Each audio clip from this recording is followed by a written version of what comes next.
Hi friends, நம்ம இப்போது good bye கோஸ்ட்னு ஒரு சூப்பரான ட்ராமா பார்க்க போகிறோம். இந்த ட்ராமா பார்த்தீங்கன்னா ஹாரர், த்ரில்லர், காமெடி, லவ்னு சூப்பராகவே இருக்க போது. வாங்க இப்போது ஒன்லைன் கேட்கலாம். ஒன்லைன் பார்த்தீங்கன்னா நம்ம ஹீரோயின் ரெண்டு பேருக்குமே கோஸ்ட்டு பார்க்குற பவர்ஸ் இருக்குது. ஸோ அந்த பவர்ஸை யூஸ் பண்ணி அவங்க கோஸ்ட்டுக்கெலாம் நல்லது பண்ணாங்களா, இல்லை கோஸ்ட்டால் இவங்களுக்கு நல்லது நடந்துச்சா, இல்லை பிரச்சனையில் போய் மாட்டிக்கிட்டாங்களா அப்படிங்கிறது தான் ஃபுல் ஸ்டோரியே. வாங்க இப்போது வீடியோக்குள்ளே போகலாம். ஸ்டார்டிங் சீன்லேயே ஒரு காலேஜ் யூனிவர்சிட்டி தான் காட்டுறாங்க. அங்கே வந்து ஃபுல்லாக கிளப் ஆக்டிவிட்டீஸ் நடந்துட்டுருக்கு. ஸோ இயர் ஸ்டார்ட் ஆகும்போது இந்த மாதிரி கிளப் ஆக்டிவிட்டீஸில் இருக்கிறவங்க கிளப் லீட் எல்லாருமே வந்து தனித்தனியாக அவங்க கிளப்பெல்லாம் வச்சு இன்ட்ரோ கொடுத்து நிறைய பேரை வந்து ஜாயின் பண்ண வைப்பாங்க இல்லையா, அந்த மாதிரி தான் நடந்துட்டு இருக்குது. அதில் ஒரு இடத்துல பார்த்தீங்கன்னா நம்ம ஹீரோ அவங்க ஃப்ரெண்டு ரெண்டு பேர் ஒரு கிளப்னு சொல்லிட்டு உட்காந்துட்டு இருக்காங்க. அவங்க கிளப் நேம் வந்து ஆஸ்ட்ரோனமி கிளப்பா. ஹீரோக்கு ஆஸ்ட்ரோனமி அப்புறம் ராக்கெட்டு, சயின்டிஃபிக் இந்த மாதிரி தான் ரொம்ப பிடிக்கும். அவர் அதெல்லாம் வச்சு எக்ஸ்பிளைன் பண்ணிட்டு இருக்காங்க. யாராவது வந்து ஜாயின் பண்ணுவாங்களா அப்படின்னு அவங்க ஃப்ரெண்டும் வந்து பார்த்துட்டு இருக்காங்க. டே என்னடா இது கிளப், ஒருத்தன் கூட வந்து ஜாயின் பண்ண மாட்டான்னு ரொம்ப வெறுப்பாகவே உட்காந்துருக்காங்க. அப்போ ஒரு பொண்ணு சமைக்கியூட்டாக வந்து உட்காந்து பேசிகிட்டு இருக்குது அவங்க கூட. இவனும் வந்து பயங்கரமாக எக்ஸ்பிளைன் பண்ணிட்டு இருக்கு. பார்த்தீங்கன்னா ராக்கெட்டோட பகுதிகள்லாம் வந்து ஸ்ட்ரீம் லைன் மாதிரி செஞ்சுருப்பாங்க. அது மட்டும் இல்லாமல் அதில் வந்து எஸ்பிஏங்கிற அந்த ஒரு கம்பெனி தான் இதை வந்து சூப்பராகவே தயாரிக்கும். இப்படி எக்ஸ்பிளைன் பண்ணிட்டு இருக்கான். அந்த பொண்ணுக்கு சுத்தமாக ஒன்றுமே புரிய மாட்டுது. அதுவும் அப்படியே உட்காந்துருந்துட்டு எனக்கு பிடிக்கல அப்படின்னு சொல்லி எழுந்திரிச்சு போயிடுது. இவனுக்கு என்ன பண்ணுறதுன்னு தெரியல, அப்படியே உட்காந்துருக்கான். அடுத்தது பார்த்தீங்கன்னா சப்பியாக க்யூட்டாக ஒரு பொண்ணு வருது. அது வந்து ரொம்பவே ஈகராக வந்து இவங்களோட கதையை கேட்கலான்னு பார்த்தா அதே மாதிரி அறுக்க ஆரம்பிச்சிடுறாங்க. அந்த பொண்ணு எழுந்திரிச்சு ஓடி போயிடுது. கண்ணாடி முடிவே பண்ணிட்டான். கண்ணாடி வந்து இவனோட ஃப்ரெண்டு, ஹீரோட ஃப்ரெண்டு. அவன் என்ன பண்ணிட்டான்னா கடுப்பாயிருது அவனுக்கு, நம்ம கிளப்பில் ஒருத்தன் கூட சேர மாட்டான் அப்படின்னு சொல்லிட்டு ரொம்ப கடுப்பாகி உட்காந்துருக்கும் போது தான் ஒரு பொண்ணு சமைக்கி விட்டா தூரத்துலேருந்து நம்ம ஹீரோவை வெறிக்க பார்த்துட்டு இருக்குது. ஹீரோவை பார்த்துட்டே இருந்தது, நேராக கிட்ட வந்துடுது. அப்போ தான் ஃப்ரெண்டு, என்னடா என்ன பண்ணிட்டு இருக்கீங்க, ரெண்டு பேரும் பார்த்துட்டே இருக்கீங்க. ஹீரோவும் அவனை பார்க்குறான், அந்த பொண்ணும் ஹீரோவை பார்த்துட்டு இருக்கு. அந்த ஃப்ரெண்டு வந்து என்னம்மா ஆச்சு, ஹீரோவே பார்த்துட்டு இருக்க, லவ் கிவ் பண்ண போறியா என்ன அப்படின்னு கேட்கும்போது அந்த பொண்ணு க்யூட்டாக என்ன பண்ணுதுன்னா, உன் பேர் சிட்சுமி மக்கோடா தானே அப்படின்னு கேட்குது. ஹீரோவும் ஆமாம், நீங்கள் எங்களோட கிளப்பில் சேர வந்தீங்களா, இல்லை அதெல்லாம் இல்லை, நான் உங்ககிட்ட ஒரு விஷயம் சொல்லணும் அப்படிங்குது. ஹீரோட ஃப்ரெண்டும் லவ் தான் சொல்ல போகுது அப்படின்னு ஈகராக பார்த்துட்ருக்கான். அது என்ன சொல்லுதுன்னா அந்த பொண்ணு, உங்களோட சொசைட்டி விண்டோ ஓப்பன் ஆயிருக்கு, கொஞ்சம் க்ளோஸ் பண்ணிக்கிறீங்களா அப்படின்னு சொல்லிட்டு அது பாட்டு போயிட்டுருக்கு. சொசைட்டி விண்டோனா என்ன, அவங்களோட ஜிப் ஓப்பன் ஆயிருக்கு, பேண்ட் ஜிப்பு. ஸோ ஷேம் ஆயிடுது நம்ம ஹீரோக்கு. ஓகே அப்படின்னு சொல்லிட்டு அவன் திரும்பிடுறான். ரெண்டு பேருமே வந்து ரொம்ப கெத்தாக சொல்லிட்டு போயிடுறாங்க. அப்புறமா பார்த்தீங்கன்னா நம்ம ஹீரோயின் அந்த சைடு ஓரமாக போய் தனியாக புலம்பிட்டு இருக்கா. ஆஹா, என்னோட சேம் ஏஜில் இருக்க பையன்ட்ட போய் இப்படி சொசைட்டி ஜிப்லாம் ஓப்பன் ஆயிருக்குன்னு நான் சொல்லிட்டேனே, இதெல்லாம் கரெக்டா அப்படின்னு சொல்லுது. பக்கத்தில் யாருமே இல்லைன்னா யார்கிட்டயோ பேசிகிட்டே போகிற மாதிரி நமக்கு காட்டுறாங்க. ஹீரோவை ஃப்ரெண்டு செம்மையாக வேற கலாய்ச்சி விட்றான். பாரு எப்படிலாம் நீ அசிங்கப்படுற அப்படின்னு சொல்லிட்டு, டேய் நான் பார்க்கல மச்சான் அப்படின்னு சொல்லி அவங்களும் பேசிகிட்டு இருக்காங்க. அடுத்த சீனே நம்ம ஹீரோவுக்கு ஒரு கால் வருது. அவங்க வீட்டிலேருந்து கூப்பிட்றாங்க போல். என்னன்னு பார்த்தா அவன் வந்து எங்கேயோ ஒரு இடத்துக்கு போக வேண்டியிருக்கு. போய் பார்த்தா அந்த இடம் என்னன்னா ஒரு ஃபியூனரல் போய் அட்டன் பண்ணுறான். அது வந்து அவனோட க்ளோஸ் ஃப்ரெண்டு, ஸ்கூலில் படித்த பொண்ணு போல், செம்ம க்ளோஸ் ஃப்ரெண்டு போல், ரொம்ப பிடிக்கும் போல் இந்த பையனுக்கு. அவங்க இறந்துருக்காங்க. ஸோ அவங்களோட ஃபியூனரல் தான் அட்டன் பண்ண போகிறாங்க. அவங்க ஃப்ரெண்டா லவ்வரா என்னன்னு நமக்கு தெரியல, அப்படி தான் காட்டுறாங்க. ஆனால் செம்ம க்ளோஸ், அது மட்டும் தெரியுது. அவன் ரொம்பவே சோகமாக அதெல்லாம் அட்டன் பண்ணி முடிச்சுட்டு வரும்போது அங்கே ரெண்டு பசங்க வேற வந்து பேசிகிட்டு இருக்காங்க. எப்படி இருக்க சிஸ்டுமி, நீ வந்து ஆஸ்ட்ரானமி கிளப்பில் சேர்ந்துருக்கல, இது வந்து உனக்கு பெரிய இழப்பாக இருக்கும், கொஞ்சம் நல்லா இரு அப்படி சொல்லிட்டு அவங்களும் சொல்லிட்டு போகிறாங்க. ஓகே அப்படி சொல்லிட்டு நம்ம ஹீரோவும் வெளில வந்துடுறான். வந்துட்டே இருக்கும்போது என்ன ஆகுதுன்னா ரெண்டு பேர் பயங்கரமாக சண்டை போட்டுட்ருக்காங்க. அதை வேற அவன் பார்த்துட்டு, ஐயோ இவனுங்க என்ன இப்படி சண்டை போட்டுட்ருக்காங்க அப்படின்னு. அதில் ஒருத்தன் பார்த்தீங்கன்னா பிங்க் கலரில் பன்னி மாதிரி காஸ்டியூம் போட்டுட்ருக்கான். அவன் வந்து இன்னொருத்தங்கிட்ட செம்மையாக சண்டை போட்டுட்ருக்கான். இதை பார்த்துட்டு இவன் ஓடி போயிடுறான்.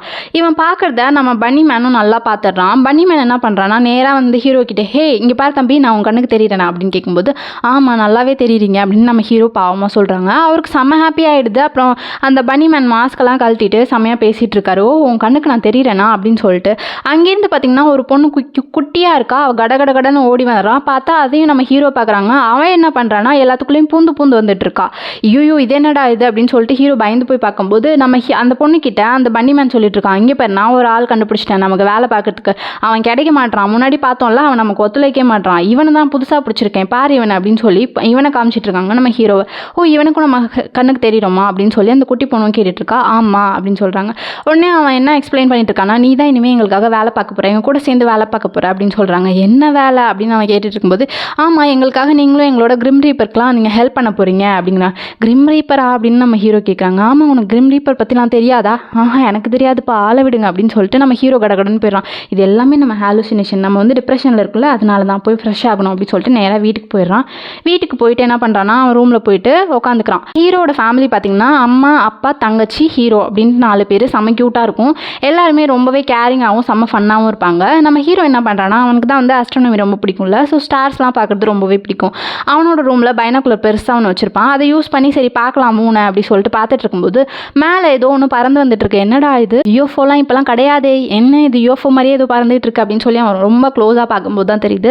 அந்த இப்போ பார்த்தோம்ல பன்னி மேனும் ஒரு பொண்ணும், அவங்க 2 பேரும் ஸ்கூட்டரில் பறந்து வந்து நேராக இவன் வீட்டில் ரூமில் லேண்ட் ஆயிடுறாங்க. இது என்னடா வம்பா போச்சு, இதெல்லாம் என்னோட ஹாலுசினேஷன் நினச்சா இது என்னடா இது ஒன்றுமே புரியாமல் நம்ம ஹீரோ வந்து தலை சுற்றிட்டு உட்காந்துட்டு இருக்கான். இவங்க 2 பேரும் நிறைய எக்ஸ்பிளைன் பண்ணுறாங்க. இந்த மாதிரி நாங்கள் வந்து கிரிம் ரீப்பர்ஸு, இந்த மாதிரி வந்து நிறைய கோஸ்டெல்லாம் இங்கே சுற்றும், அதெல்லாம் வந்து நாங்கள் ஆஃப்டர் லைஃப்க்கு அனுப்புவோம், அவங்களோட ரெஸ்ட் இன் பீஸை வந்து சூப்பராக முடிச்சு வைக்கிறது தான் எங்கள் வேலைன்னு எக்ஸ்பிளைன் பண்ணுறாங்க. ஹீரோ வந்து காதலே வாங்க மாட்டுறாங்க. போய் சாப்பிட்ற இடத்துல போகிற இடத்துல எல்லா இடத்துலையும் வந்துட்டு இருக்காங்க ஹீரோ பின்னாடியே. அது மட்டும் இல்லாமல் தூங்கவே விடலை. ஃபுல்லாக 2 பேரும் கதை சொல்லி சொல்லி சொல்லி தலைவலி தாங்க முடியல ஹீரோக்கு. என்னை விடுங்கடா சாமி அப்படின்னு சொல்லிடுறாங்க. அதேமாதிரி மறுநாளும் ஆயிடுது. இப்பயும் இந்த 2 கோஸ்ட்டும் ஹீரோவை விடவே மாட்டுதுங்க. காலேஜ் போயிட்டு இருக்க வழியில் கூட அவங்க 2 பேரும் பேசிட்டே வராங்க. நொய நொய நொயன்னு. ஹீரோக்கு என்னடா பண்ணுறதுன்னு தெரியல.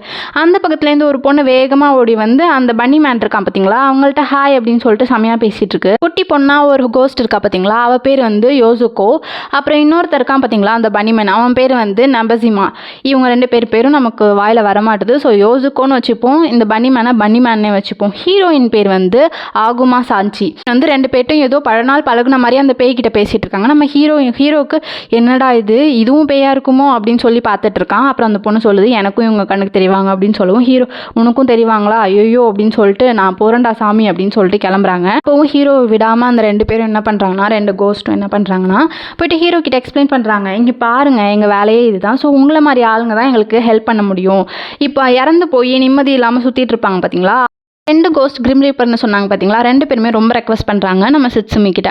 என்ன சொல்கிறாங்கன்னா, உங்களை மாதிரி எங்களை பார்க்க முடியறவங்களால தான் எங்கள்கிட்ட ஹெல்ப் கிடைக்கும். ஸோ அதனால தான் உங்களே சுற்றி சுற்றி வந்துட்டுருக்கோம், கண்டிப்பாக ஹெல்ப் பண்ணுங்கள், நான் வேணா உங்களுக்கு ஒருத்தவங்களை காட்டுறேன் அப்படின்னு சொல்லிட்டு ஒரு தாத்தா வந்து பிரிட்ஜ் மேலே நடந்து போயிட்டுருக்காரு. அவரை காமிச்சு அவரும் கோஸ்ட் தான், இன்னும் அவர் வந்து அமைதியாகாமல் இப்படியே சுற்றிட்டு இருக்காரு, அவருக்கு என்ன கஷ்டம்னே தெரியல. ஸோ அவர்கிட்ட பேசி கொஞ்சம் எங்களுக்கு முடிஞ்ச ஹெல்ப் பண்ணுங்கள், எங்களுக்கு முக்கியமான மீட்டிங் இருக்குது அப்படின்னு சொல்லிட்டு நேராக போயிடுறான். ஐயோ ஆமாம்ல, நானும் மீட்டிங்கை மறந்துட்டேன் அப்படின்னு சொல்லி யோசுக்கோ அந்த கோஸ்ட் இருக்கா பார்த்தீங்களா குட்டி பொண்ணு, அவளும் ஓடி போயிடுறா. இன்னும் நம்ம ஹீரோயின் 2 பேருமே சரி அந்த தாத்தாவை தான் போய் பார்க்கலாமே அப்படின்னு சொல்லிட்டு பார்த்தா, அவர் வந்து கார்பெண்டராக முன்னாடி ஒர்க் பண்ணியிருப்பார் போல், அங்கெல்லாம் ஒரு வேலை பார்த்த இடத்துக்குலாம் போயிட்டுருக்காரு. அது மட்டும் இல்லாமல் போய் தனியாக ஒரு மாடியில் உட்காந்துட்டு இருக்காரு, யாரையோ பார்த்துட்ருக்காரு.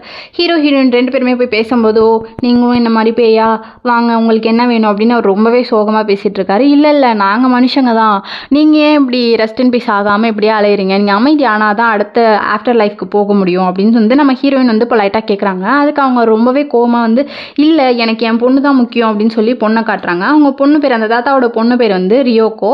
அவங்க வந்து ப்ரெக்னெண்ட்டாக இருக்காங்க போல். அவங்க வந்து நிறைய திங்ஸ் வாங்குறதுக்காக போயிட்டுருக்காங்க. அவங்கள வந்து இந்த தாத்தா ஃபாலோ பண்ணிகிட்டே இருக்காங்க.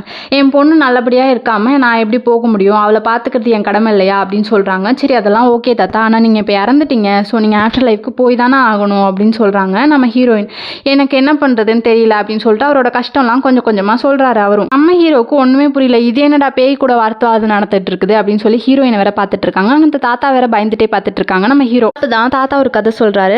என் பொண்ணு செம கியூட்டா இருப்பா, ரொம்பவே செல்லமான பொண்ணு, திடீர்னு ஒரு நாள் லவ் பண்றேன்னு சொல்லி ஒரு பையனை கூட்டு வந்து நின்னா, எனக்கு அவனை சுத்தமா பிடிக்கல, அவன் எப்படி பார்த்துப்பானோ என் பொண்ணை, நான் எவ்வளோ சூப்பரா பார்த்துட்டு இருந்தேன், அந்த பையன் எப்படி பார்த்துப்பானே தெரியலையே அப்படின்னு சொல்லிட்டு இருக்கும்போது தான் என் பொண்ணுக்கு அவன் தான் வேணும் அப்படின்னு சொல்லிட்டு என்கிட்ட சண்டை போட்டு வீட்டை விட்டு போயிட்டா. அதுதான் நான் லாஸ்ட்டாக பார்த்தது. சரி ஓகே நம்ம பொண்ணுகிட்ட பேசலாம் அப்படின்னு நினச்சி நான் ஃபோட்டோலாம் வச்சு ஃபீல் பண்ணிட்டு இருந்திருப்பாரு. அந்த நேரத்தில் அவருக்கு நேச்சுரலாகவே டெத் ஆயிருக்கும், ஹார்ட் அட்டாக் மாதிரி ஏதோ வந்து டெத் ஆயிருப்பாரு. ஸோ நான் என்னோடய ஃபீலிங்ஸை கன்வே பண்ணாமலே அக்செப்ட் பண்ணிக்காமலே நான் இறந்து போயிட்டுருக்கேன், என்னால் அதை தாங்கிக்க முடியல. இப்போ அவள் ப்ரெக்னெண்ட்டாக வேறு இருக்கா, நான் அவள் குழந்தை பிறந்து அதெல்லாம் பார்த்துட்டு அவள் சந்தோஷமாக இருக்கிறத பார்த்துட்டு தானே போக முடியும் அப்படின்னு சொல்கிறாங்க. இதெல்லாம் பாசிபிளா, சரி வாங்க உங்கள் பொண்ணுக்கிட்ட போய் பேசலாம் அப்படின்னு சொல்லிட்டு நேராக நம்ம ஹீரோயின் 2 பேரும் பொண்ணு வீட்டுக்கே அழைச்சிட்டு போயிடுறாங்க. அப்படியே இந்த பக்கம் காட்டுறாங்க, நம்ம யாசுகோவும் பன்னி மேனும் வந்து மீட்டிங் அட்டன் பண்ண போயிருந்தாங்களே, அங்கே பார்த்தீங்கன்னா ஃபுல்லாகவே கோஸ்ட்டாக இருக்காங்க. அவங்களாம் கிரிம் ரீப்பர்ஸ் போல், அவங்களோட ஹெட் அப்புறம் டீம்மேட்ஸ் எல்லாருமே உட்காந்துட்டு இருக்காங்க, பேசிகிட்டு இருக்காங்க. இந்த மாதிரி மனுஷன் இறந்து போய் 49 நாள் வரையும் தான் அவன் வந்து நார்மலாக இருப்பான். அதுக்கப்புறம் அவன் நல்லவனாகவும் இருக்கலாம், இல்லை ஈவில் கோஸ்ட்டாக கூட மாறலாம். கண்டிப்பாக ஈவில் கோஸ்ட்டாக மாற நிறையவே வாய்ப்பு இருக்குது, ஏன்னா அவங்களாம் வந்து தீராத ஆசையால் தானே இருந்திருக்காங்க. ஸோ அதனால் அதுக்குள்ளே வந்து அவங்கள ரெஸ்ட்ரெயின் பேஸ் பண்ணணும், அதுதான் நம்மளோட வேலை. அது நீங்கள் கரெக்டாக பண்ணுறீங்களா இல்லையான்னு எனக்கு தெரியல, பட் பண்ணியே ஆகணும் அப்படின்னு சொல்லி அந்த நான் எல்லாருக்கிட்டையும் அவங்க சொல்லிட்டு இருக்காங்க. இதில் செக்ஷன் ஏ செக்ஷன் 2 அப்படின்னு சொல்லிட்டு 1 2 அப்படின்னு சொல்லிட்டு 2 செக்ஷன் இருக்குது. ஸோ நம்ம யூசுக்கோ இருக்கா இல்லையா, அவளையும் நம்ம பன்னிமேனையும் செக்ஷன் 2ல் போட்டிருக்கோம், நீங்கள் வந்து இந்த வேலையை தான் பார்க்கணும் அப்படின்னு அவங்களுக்கு வர வேலையாக கொடுத்துட்றாங்க. என்னடா இது அப்படின்ட்டு நம்ம பன்னிமேனும் இருக்கார். அதுக்கப்புறம் நம்ம ஹீரோயின் தான் காட்டுறாங்க. ஹீரோயின் என்ன பண்ணுறாங்கன்னா அந்த தாத்தாவை கூட்டிகிட்டு நேராக வீட்டுக்கே போயிடுறாங்க, அவங்க பொண்ணு வீட்டுக்கே. அவங்க பொண்ணு வீட்டில் போய் பொண்ணுக்கிட்ட வந்து பேசிகிட்டு இருக்காங்க. இந்த மாதிரி உங்கள் தாத்தாவை எனக்கு தெரியும், உங்கள் அப்பாவை எனக்கு தெரியும், ஸோ அவங்கள பற்றி நான் பேசலாமா அப்படின்னு சொல்லி பேசிகிட்டு இருக்கும்போது, அப்பா வந்து இறந்து போயிட்டாங்கம்மா, அவங்கள பற்றி பேச ஒன்றும் இல்லை, ஃபஸ்ட்டு உங்களுக்கு எப்படி தெரியும் அப்படின்னு சொல்லி பொள்ளாயிட்டா அவங்களும் பேசிகிட்டு இருக்காங்க. அப்போ என்ன ஆகுதுன்னா இவங்களுமே அவங்க அப்பா மேலே கோவமாக இருக்காங்க. ஏன்னா அவர் ஒத்துக்கவே இல்லையா, பொண்ணை வந்து அக்செப்ட் பண்ணிக்கவும் இல்லை, ஒத்துக்கவும் இல்லை. அவரோட ஹஸ்பண்ட் இருக்காங்க பார்த்தீங்களா, அவங்கள செம்மையாக திட்டிருப்பாங்க அந்த நேரத்தில். ஸோ அதனால இவங்களுமே கொஞ்சம் கோவமாகவும் இருப்பாங்க. கோவம்னு சொல்கிறத விட அதை வருத்தோன்னே சொல்லலாம், அப்படி இருப்பாங்க. இதெல்லாம் என்னடா பிரச்சனை, இவங்க வந்து நம்ம ஹீரோயின் சொல்லி பார்க்குறாங்க, எங்களால் வந்து ஆவியெல்லாம் பார்க்க முடியும், உங்கள் அப்பா வந்து இங்கே தான் இருக்காரு அப்படி இப்படின்னு சொல்லி பார்க்குறாங்க. அவங்க நம்பவே மாட்றாங்க. என்னம்மா நீ இப்படிலாம் பேசிகிட்டு இருக்க இந்த காலத்தில் வந்து அப்படின்னு சொல்லி பேசிகிட்டு இருக்காங்க. அப்போ வந்து அந்த பொண்ணு இருக்காங்க பார்த்தீங்களா, ரியோக்கோ, அவங்களோட ஹஸ்பண்ட் வீட்டுக்கு வந்துடுறாங்க. இவங்க வேறு ப்ரெக்னெண்ட்டாக இருக்காங்க இல்லையா, ஸோ அவங்க நல்லா பார்த்துக்கணும். வந்துடுறாங்க. வந்துட்டு பேசிகிட்டு இருக்கும்போது என்ன ஆகுதுன்னா நம்ம தாத்தாக்கா அவனை பார்த்தாவே ரொம்ப கோவம் வந்துடுது. இவனால தான் என் பொண்ணும் நானும் பிரிஞ்சிட்டோம் அப்படின்னு சொல்லி செம்ம கோவமாகி என்ன பண்ணுறதுன்னு தெரியாமல் போய் பொண்ணை போய் டச் பண்ணுறாங்க. முடியல, ஐயோ நம்ம இறந்து போயிட்டோமா, டச் கூட பண்ண முடியாது ரியோக்கோ அப்படின்னு கத்திட்டே போயிட்டு நேராக ஹீரோ மேலே விழுந்துடுறாங்க. விழுந்தா பார்த்தா ஹீரோ உடம்புக்குள்ளேயே அவர் போயிடுறாரு ஆவியா. அச்சோ என்ன நடக்குதுன்னு தெரியாமல் ஹீரோயினும் பார்த்துட்டு இருக்காங்க, இப்படிலாம் நடக்குமா அப்படி சொல்லிட்டு. அப்போ என்ன பண்ணுறாருன்னா அவருக்கு தெரியல இல்லையா, ஏதோ ஒரு பாடி இருக்குது அப்படின்னு சொல்லிட்டு நேராக போய் அவங்க பொண்ணை கட்டி பிடிச்சி அழுக ஆரம்பிச்சிடுறாங்க. ரியோக்கோ நான் தான் அப்பா அப்படி சொல்லிட்டு. அவங்களுக்கும் ஒன்றும் புரியல. அந்த நேரத்தில் அவங்க ஹஸ்பண்ட் வேறு இருக்காங்க. எல்லாருக்கும் பார்க்க என்ன நினைக்கும், தப்பாக தானே நினைப்பாங்க. ஸோ அதே தான் இங்கேயும் நடக்குது. ரொம்ப ஹர்ட் ஆயிடுறாங்க. அப்புறம் ஹீரோ ஹீரோயின் 2 பேருமே வீட்டுக்கு போயிடுறாங்க. ஹீரோயின் வீட்டில் ரொம்ப ஃபீவரிஷாக இருக்காரு. அவங்க அம்மா அப்பா 2 பேரும் வந்து அப்பப்போ பார்த்துட்டு போகிறாங்க. அவங்க அம்மா வந்து படுக்க வச்சுட்டு எதுனாலும் கூப்பிடுப்பா அப்படி சொல்லிட்டு போகிறாங்க. அவங்க அப்பா வந்து பாருங்க சம்மந்தமே இல்லாமல் பேசிட்டு போகிறாரு. என்ன சொல்கிறாருன்னா வந்து, புரியுதுப்பா நீ ஏதோ ஒரு பொண்ணை பார்த்துருக்கேன்னு நினைக்கிறேன், இந்த மாதிரி தான் எனக்கும் ஃபஸ்ட் லவ் பண்ணும்போது இப்படி தான் ஆச்சு, ரொம்ப ஃபீவர்லாம் வரும், அவங்க ஞாபகமாகவே இருக்கும், நீ லவ் பண்ணி சக்ஸஸ்ஃபுல்லாக ஆயிடணும், அதுதான் என் ஆசை அப்படின்னு சொல்லிட்டு அவர் ரொம்ப ஹாப்பியாக போயிட்டுருக்காரு. என்னடா குடும்பம் இது அப்படின்னு தான் தோணும். பக்கத்தில் வேற நம்ம பன்னி மேனு குட்டி பாப்பா எல்லாருமே உட்காந்து பார்த்துட்டு இருப்பாங்க, என்னடா இது நடக்குது அப்படின்னு சொல்லிட்டு. தாத்தாவும் பக்கத்துலேயே தான் உட்காந்துட்டு இருப்பாரு. ஏன்னா ஃபர்ஸ்ட் டைம் ஒரு கோஸ்ட் வந்து ஹீரோ உடம்புக்குள்ளே போயிட்டு வந்திருக்கு இல்லையா, ஸோ அதனால இந்த மாதிரிலாம் ஆயிருக்குது. ஹீரோயின் நேராக வீட்டில் போய் பார்க்குறாங்க. அவங்க வீட்டிலே ஒரு கோஸ்ட் இருக்குது. அது வந்து ஒரு பொண்ணு. அதுக்கிட்ட போய் பேசிகிட்டு இருக்காங்க. இந்த மாதிரி நான் ஹீரோவை பார்த்தல, உனக்கு அவனை ரொம்ப பிடிச்சிருந்ததுன்னா பேச வேண்டித்தானே, அவனுக்கு இப்போ உன் கண்ணுக்கு தெரியவா, நீ ஏன் வந்து இங்கே உட்காந்துருக்க அப்படின்னு சொல்லும்போது அப்போ தாங்க தெரியுது அது யாருன்னா ஹீரோட ஃப்ரெண்ட் இறந்து போயிருப்பாங்க இல்லையா, ஃபியூனரல் கூட அட்டன் பண்ணியிருப்பாங்க இல்லையா, அந்த பொண்ணு தான் ஹீரோயினோட ஃப்ரெண்டாக இப்போ இருக்குது கோஸ்ட் ஆகி. அந்த பொண்ணு வந்து ரொம்பவே ஃபீலிங்கில் இருக்குது, நான் தான் இறந்து போயிட்டேனே எப்படி ஹீரோ கிட்ட பேசுவேன் அப்படின்னு சொல்லிட்டு. நெக்ஸ்ட் டே காட்டுறாங்க. நம்ம ஹீரோயின் அவங்களோட காலேஜுக்கு போயிட்டு இருக்காங்க. போகும்போது என்ன ஆகுதுன்னா யாரோ ஹீரோயினை கூப்பிடுறாங்க. யாருன்னு பார்த்தா அந்த பொண்ணு இருக்காங்க இல்லையா ரியோக்கோ, அவங்க தான். கூப்பிட்டு இங்கே பாருங்க, இதை வந்து எங்கள் வீட்டிலே நேற்று விட்டுட்டு போயிட்டீங்க அப்படின்னு சொல்கிறாங்க. சரி ஓகே கொடுங்க தேங்க்ஸ் அப்படின்னு சொல்லிட்டு காஃபி குடிக்க போகலாம் அப்படி சொல்லிட்டு ஒரு காஃபி ஷாப் போயிட்டு சாப்பிட்டுட்டு இருக்காங்க. அப்போ என்ன ஆகுதுன்னா அந்த பொண்ணு ரியோக்கோ இருக்கா இல்லையா, அவள் சொல்கிறா இந்த மாதிரி நான் இனிமேல் இங்கே இருக்க போகிறதா இல்லை, வெளிநாட்டுக்கு போகலான்னு இருக்கேன் அப்படி சொல்கிறாங்க. என்ன ஆச்சு அப்படின்னு கேட்கும்போது தான் அன்றைக்கி நடந்த பிரச்சனையில் அவங்க ஹஸ்பண்ட் வந்து சந்தேகப்பட்டிருக்காங்க போல். ஸோ என் கூட இருக்கிறத விட நம்ம ஒய்ஃப்க்கு இன்னொரு கூட இருக்கிறது தான் பெட்டராக இருக்கும் அப்படின்னு சொல்லிட்டு அவங்களே வந்து விட்டு கொடுத்துட்டு நான் இனிமேல் உங்க கூட பேச மாட்டேன் அப்படின்னு கோச்சிட்டு போயிட்டாராம். இது இவங்க சொன்னோன்னா நம்ம ஹீரோயினால் தானே அதெல்லாம் நடந்துச்சு. ஸோ ரொம்பவே கஷ்டப்படுறாங்க. அவங்க வந்து நான் போகிறேன் நாளைக்கு அப்படி சொல்லிட்டு போயிடுறாங்க. இது எப்படியாவது சரி பண்ணியே ஆகணுமே அப்படின்னு சொல்லிட்டு நேராக நம்ம ஹீரோவை தேடி போகிறாங்க. ஹீரோ காலேஜில் அவரோட லேபில் இருக்கிறாரு. லேப் கோட்லாம் போட்டு அவங்க ஏதோ வந்து ஒர்க் பண்ணிட்டு இருக்காங்க. அங்கே போய் நேராக டேய் நீ இங்கே தான்டா இருக்கியா அப்படின்ட்டு போய் நேராக அவன் கேப்லாம் பிடுங்கி பக்கத்தில் கொடுத்துட்டு தரன்னு கையை பிடிச்சி இழுத்துட்டு போயிட்டு இருக்காங்க. கிளாஸில் உள்ள எல்லாரும் ஆச்சரியமாக பார்த்துட்டு இருக்காங்க. வெளில வேறு லேப் கோட்டை கைட்டி போட்டுட்டு வா, முதல்ல நமக்கு இம்பார்ட்டண்ட்டான வேலை இருக்குது அப்படின்னு சொல்கிறா ஹீரோயின். ஐயோ இவன் என்னடா இப்படி பண்ணிட்டு இருக்கா அப்படின்னு சொல்லிட்டு அவனும் கோட்டை கைட்டி கிளாஸ்மேட்ஸ் கிட்ட கொடுத்துட்டு வேகமாக வந்துட்டு இருக்கான். எல்லாரும் யாரா இவ அப்படின்னு பார்த்துட்டு இருக்காங்க. நேராக என்ன பண்ணுறான்னா ரியோக்கு ஹஸ்பண்ட் இருக்கான் இல்லையா, அவன்கிட்ட நேராக கூட்டு போகும்போது அவன் என்ன பண்ணுறான்னா பார்த்துட்டு பார்க்காத மாதிரி போகிறான். அப்புறம் நேராக போய் அவன்கிட்ட பேசும்போது அவன் தான் சொல்கிறான், நான் வந்து ரொம்ப கஷ்டப்படுறேன் போல், என்னால் சம்பாதிக்க முடியல போல், ரியோக்கு நீங்கள் தான் கரெக்டாக இருப்பீங்க, ஸோ பத்திரமா பார்த்துக்கோங்க, எனக்கு அவளை ரொம்பவே பிடிக்கும் அப்படி இப்படின்ட்டு அவன் ரொம்ப கஷ்டப்பட்டு சொல்லிட்டு இருக்கான். என்னடா இவன் சம்மந்தமே இல்லாமல் புரிஞ்சுக்காமல் இப்படி பேசிகிட்டு இருக்கான், முதல்ல வாங்க நீங்கள் அவங்கள போய் பார்க்கலாம், அவங்க ஊரை விட்ட போகிறாங்க, எல்லாம் தப்பாக புரிஞ்சிட்டு இருக்கீங்க அப்படின்னு சொல்லி நேராக ஒரு ஷிப்பில் வந்து அவங்க கிளம்பி போயிட்டு இருக்காங்க. நேராக அந்த கப்பலுக்கு போய் உள்ளே போய் பார்த்தா அவங்க வந்து ரொம்ப கோவமாக இருக்காங்க. புரிஞ்சுக்கவே இல்லையா ஹஸ்பண்ட், அதனால அவங்களும் பேசி பேசி பார்க்குறாங்க, புரிஞ்சுக்க மாட்டுறாங்க. அந்த நேரத்தில் பக்கத்தில் தான் நம்ம அப்பா கோஸ்ட்டாக வந்து நின்றுட்டு இருக்காரு. இவர் எப்படா இங்கே வந்தார் அப்படின்ட்டு பார்த்துட்டு இருக்காங்க. அப்போ கூட நம்ம ஹீரோயின் சொல்கிறாங்க உங்கள் அப்பா இங்கே தான் இருக்காங்க, புரிஞ்சுக்கோங்க, உங்கள் அப்பா சொல்லி தான் நாங்களே வந்தோம் அப்படின்னு சொல்லும்போது என்னம்மா நீ இன்னும் ஏமாத்திட்டு இருக்க அப்படின்னு சொல்கிறாங்க. டக்குன்னு அவள் என்ன பண்ணுறான்னா ரியோக்கு டிவோர்ஸ் நோட்டீஸ் வந்து அவங்க ஹஸ்பண்ட் கொடுக்குறா, உங்களுக்கு வேணாம்ல, இந்தாங்க நான் தனியாகவே வாழ்ந்துக்கிறேன் அப்படி சொல்லிட்டு. இதை வந்து நம்ம கோஸ்டப்பா பார்த்துட்டு ரொம்பவே கஷ்டமாகி அதை தூக்கி கசக்கி போடுறாரு. எல்லார் கண்ணுக்கும் அது தெரியுது, ஏதோ மேஜிக் பண்ணிட்டு இருக்கீங்க அப்படின்னு அந்த பொண்ணு சொல்லிட்டு இருக்கா. ஆக்சுவலி கோஸ்டப்பா வந்து அந்த பையன் ரொம்ப ஃபீல் பண்ணி பேசியிருப்பான்ல, அப்போவே வந்திருப்பாரு. அதை பார்த்துட்டு அவருக்கும் புரிஞ்சிருக்கும், ஓகே இவ உண்மையாகவே நம்ம பொண்ணு மேலே கொஞ்சம் ரொம்ப லவ்வாக தான் இருக்கான், கண்டிப்பாக நல்லா பார்த்துப்பான் அப்படின்னு சொல்லி உண்மையாக புரிஞ்சுக்கிட்டாரு அந்த நேரத்தில். ஸோ அதனால அவரும் ஹெல்ப் பண்ணுறாரு. என்ன பண்ணுறதுன்னு தெரில. அந்த நேரத்தில் டக்குன்னு நம்ம ரியோகோக்கும் செம்மையாக வந்து பெயின் வந்தது, ரொம்பவே பெயின் ஆகிடுது. என்ன பண்ணுறதுன்னு தெரில, பக்கத்தில் வேற யாருமே இல்லை. அது வந்து ஷிப்பு தான் இல்லையா, டக்குன்னு வெளில கூட போக முடியாது, அது வேற கிளம்பிடுச்சு. என்ன பண்ணுறதுன்னு தெரியாமல் அங்கவே அவங்களுக்கு பிறந்துன்ற மாதிரி இருக்குது. என்ன பண்ணுறதுன்னு தெரியாமல் எல்லாருமே கஷ்டப்பட்டுட்டு இருக்காங்க. அங்கே எங்கேயும் ஓடிட்டு பெட்ஷீட்லாம் போட்டே முடிஞ்ச அளவுக்கு அவங்களே பார்த்துட்டு இருக்காங்க. அப்போ தான் என்ன பண்ணுறான் நம்ம ஹீரோயின்னா பார்த்துட்டு ஃபீல் பண்ணிவிட்டு, தாத்தா நீங்கள் உடம்புக்குள்ளே போய்க்கோங்க அப்படின்னு சொல்கிறான். டக்குன்னு அவர் போயிட்டு அவங்க பொண்ணோட கையை பிடிச்சிட்டு, அம்மா நீ கவலைப்படாத, எல்லாமே சரியாயிரும், உன்னால் முடியும், ட்ரை பண்ணு அப்படின்னு சொல்லி குழந்தையும் ஒரு வழியாக பிறந்துருது. அப்போ தான் அந்த பொண்ணும் புரிஞ்சுக்கிறா, ஓகே நம்ம அப்பா தான் இங்கே இருக்காங்க அப்படி சொல்லிட்டு. நம்ம அப்பா அக்செப்ட் பண்ணிக்கிட்டாங்க அப்படின்னும் அவருக்கு புரியுது. எல்லாருமே வந்து இப்போ மன்னிச்சிட்டாங்க, அக்செப்ட் பண்ணியாச்சு, எல்லாமே ஹாப்பி ஆயிடுச்சு, குழந்தையும் சூப்பராக பிறந்துச்சு. நம்ம ஹீரோக்கு செம்ம ஹாப்பியாக இருக்குது. இது டிஃப்ரெண்ட்டான ஃபீலிங்காக இருக்குது. நம்ம தாத்தாவும் அதை சொல்லிட்டு இருக்காரு, இந்த மாதிரி எனக்கு ரொம்பவே ஹாப்பியாக இருக்குது அப்படின்னு சொல்லிட்டு. போட்டுட்டு இருந்த ஹஸ்பண்ட் அண்ட் ஒய்ஃபும் சேர்ந்துட்டாங்க அவங்க குழந்தையோட. நம்ம தாத்தாவுக்கும் சூப்பராக ஹாப்பி ஆயிடுச்சு.